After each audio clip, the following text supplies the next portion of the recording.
नमस्कार। प्रभा साक्षी news network और आप सभी का स्वागत है।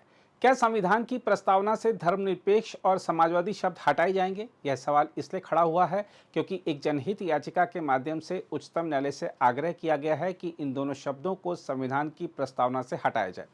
हम आपको बता दें कि उच्चतम न्यायालय के वरिष्ठ अधिवक्ता और भारत के PIL मैन के रूप में विख्यात अश्विनी उपाध्याय ने अपनी याचिका में कहा है कि आपातकाल के दौरान संविधान की प्रस्तावना में तत्कालीन इंदिरा गांधी सरकार ने जो छेड़छाड़ की थी उसे ठीक किया जाए। अश्विनी उपाध्याय का कहना है कि संविधान में संशोधन तो किया जा सकता है, लेकिन उसकी प्रस्तावना से किसी भी प्रकार की छेड़छाड़ गैरकानूनी है। उन्होंने अपनी याचिका में कहा है कि 1976 में 42वें संविधान संशोधन के जरिए प्रस्तावना में ये शब्द जोड़े गए थे। उन्होंने कहा है कि जब देश में आपातकाल लगा था और विपक्ष के सारे नेता जेल में थे, तब बिना किसी चर्चा के राजनीतिक कारणों से संविधान की प्रस्तावना में यह शब्द डाले गए थे, जो कि असंवैधानिक है। हम आपको बता दें कि इस याचिका पर सुनवाई करते हुए सुप्रीम कोर्ट ने पहले तो यह कहा कि धर्मनिरपेक्ष और समाजवादी शब्द संविधान की मूल भावना के मुताबिक ही हैं। हालांकि बाद में अदालत ने कहा कि वह 18 नवंबर से शुरू हो रहे सप्ताह के दौरान इस संबंध में विस्तार से याचिकाकर्ताओं की बात सुनेगी। आइए देखते हैं इस मुद्दे पर क्या कह रहे हैं अश्विनी उपाध्याय। 1976 में जब इमरजेंसी लगी हुई थी, देश के सारे विपक्ष के नेता जेल में थे, अखबारों का बिजली पानी का कनेक्शन कटा हुआ था, उस समय उस समय की सरकार ने, यानी इंदिरा गांधी जी की सरकार ने भारत के संविधान के बेसिक स्ट्रक्चर को बदल दिया था। प्रियम्बल में 2 शब्द जोड़ दिया था, सोशलिस्ट और सेकुलर। उसी को हमने सुप्रीम कोर्ट में चैलेंज किया हुआ है। आज इस पे सुनवाई हुई है। हमने पूरा इसका डिटेल ब्यौरा दिया है कि क्यों ज़रूरी है भारत के संविधान के प्रियम्बल से सोशलिस्ट और सेकुलर शब्द को निकालना। संविधान सभा में 3 बार ये प्रस्ताव आया कि प्रियम्बल में सेकुलर शब्द जोड़ा जाए, और संविधान निर्माताओं ने तीनों बार उस पर पूरी चर्चा किया और चर्चा करके रिजेक्ट कर दिया। जो पहली बार प्रियम्बल पे चर्चा हुई है वो 8 अगस्त 1946 को हुई है, जबकि संविधान सभा बनी नहीं थी, उसके पहले ही एक प्रस्ताव बन गया था। 9 दिसंबर 1946 को संविधान सभा की पहली बैठक होती है। 11 दिसंबर 1946 को डॉक्टर राजेंद्र प्रसाद संविधान सभा के अध्यक्ष चुने जाते हैं। उसके बाद 13 दिसंबर, 14 दिसंबर, 15 दिसंबर, 16 दिसंबर, 17, 18 और 19 दिसंबर लगातार 1 सप्ताह प्रियम्बल के ऊपर चर्चा होती है भारत के संसद में। फिर दोबारा फिर से कंक्लूड नहीं हो पाता, कोई फाइनल डिसीजन नहीं हो पाता है। इसलिए 20, 21 और 22 नवंबर 1947 को फिर से प्रियम्बल के ऊपर चर्चा होती है। 3 दिन चर्चा करने के बाद फिर संविधान निर्माताओं ने प्रियम्बल को फाइनलाइज कर दिया, और उस प्रियम्बल में न सोशलिस्ट शब्द था न सेकुलर शब्द था। बाद में 15 नवंबर 1948 को प्रोफेसर KT शाह साहब ने एक अमेंडमेंट मूव किया। उन्होंने कहा कि संविधान की प्रस्तावना में सेकुलर शब्द जोड़ा जाए, वो रिजेक्ट हो गया। दोबारा 3 दिसंबर 1948 को प्रोफेसर KT साहब ने एक बार फिर से ट्राई किया कि नहीं, सेकुलर शब्द जोड़ा जाना चाहिए। फिर संविधान सभा ने उसको रिजेक्ट किया। 6 दिसंबर 1948 को फिर एक प्रस्ताव आया, उस पर फिर से चर्चा हुई। पंडित लोकनाथ मिश्रा और HV कामत साहब ने उसका विरोध किया। उन्होंने कहा ये जो सेकुलरिज्म है ये विदेशी कॉन्सेप्ट है, ये भारत का कॉन्सेप्ट नहीं है, इसलिए इसको संविधान में बिल्कुल नहीं जोड़ना चाहिए, ये भारत की संस्कृति को बर्बाद कर देगा।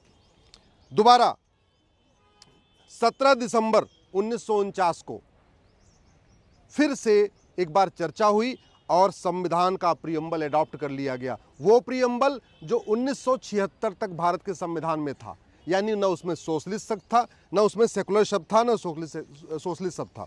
बाद में 1971 में इंदिरा गांधी जी को 352 सीट मिली, लेकिन रायबरेली से वो चुनाव हार गई।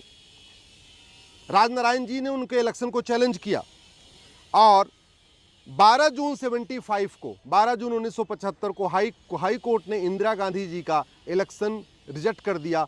उनको ये कहा कि आपकी जो संसद की सदस्यता है उसको खारिज किया जाता है। इंदिरा जी आई सुप्रीम कोर्ट ने उनकी संसद की सदस्यता तो बहाल किया, लेकिन टर्म्स कंडीशन ये रख दिया कि न तो आप वेतन लेंगी, न तो आप अपने ऑफिस में जाएंगी। यानी इंदिरा गांधी जी को ये कहा कि आप सांसद तो बनी रहेंगी, लेकिन आप प्राइम मिनिस्टर के ऑफिस में नहीं जाएंगी, कोई ज़रूरी फाइल पे साइन नहीं करेंगी, कोई नियम कानून नहीं बनाएंगी, ना आप वेतन लेंगी। ये सारी कंडीशन लगाने के बाद उनकी सदस्यता बरकरार रखी, और उसी में गुस्से में आके 24 जून को सुप्रीम कोर्ट ने सारी टर्म्स कंडीशन लगाई, और अगले दिन 25 जून को इंदिरा गांधी जी ने इमरजेंसी लगा दिया। आपने देखा होगा कुछ दिन पहले केजरीवाल जी को जमानत देते समय भी सुप्रीम कोर्ट ने टर्म्स कंडीशन लगाई थी, उसके बाद उन्होंने मुख्यमंत्री पद से इस्तीफा दिया। लेकिन इंदिरा गांधी के ऊपर जब ये टर्म्स कंडीशन लगाई गई तो इंदिरा गांधी जी ने इस्तीफा देने की बजाय भारत में इमरजेंसी लगा दिया, सारे विपक्ष के नेताओं को जेल में डाल दिया, अखबारों का बिजली पानी का कनेक्शन काट दिया और पूरे देश में पुलिस ने पूरी तरीके से जो आदमी विरोध कर रहा था उसको जेल में डालना शुरू किया। उसके बाद 18 मार्च 76 को लोकसभा का 5 साल का टेन्योर खत्म हुआ। आज मैंने माननीय सुप्रीम कोर्ट को यही कहा है कि जब 18 मार्च को 76 को लोकसभा का टेन्योर खत्म हो गया और लोकसभा को विल ऑफ द पीपल कहते हैं, यानी विल ऑफ द पीपल मार्च 76 में खत्म हो गया, तो फिर ये बाद में दिसंबर में सेकुलर शब्द जोड़ा किसने? संविधान में संशोधन के 2-3 तरीके होते हैं। एक संविधान का संशोधन होता है सिंपल मेजॉरिटी से, लेकिन ये जो सेकुलर शब्द जोड़ा गया तो सिंपल मेजॉरिटी से भी नहीं जोड़ा गया, क्योंकि उस समय कोई अपोजिशन था ही नहीं, केवल और केवल कांग्रेस के ही सांसद संसद में थे, विपक्ष के नेता तो कोई थे नहीं, या तो जेल में थे या अंडरग्राउंड हो चुके थे या विदेश भाग चुके थे। तो फिर इस पर चर्चा कैसे हुई? दूसरा, मैंने कहा है कि जो प्रियम्बल है ये संविधान का बेसिक स्ट्रक्चर है और बेसिक स्ट्रक्चर को बदलने के लिए 2/3 बहुमत लोकसभा में भी चाहिए, 2/3 बहुमत राज्यसभा में चाहिए होता है और 50% विधानसभाओं से भी उसको अप्रूव कराना पड़ता है। जैसे जब जीएसटी का अमेंडमेंट आया तो जीएसटी का अमेंडमेंट में 2/3 बहुमत राज्यसभा में पास किया, 2/3 बहुमत से लोकसभा में पास किया और भारत के 50% राज्यों ने भी उसको पास किया।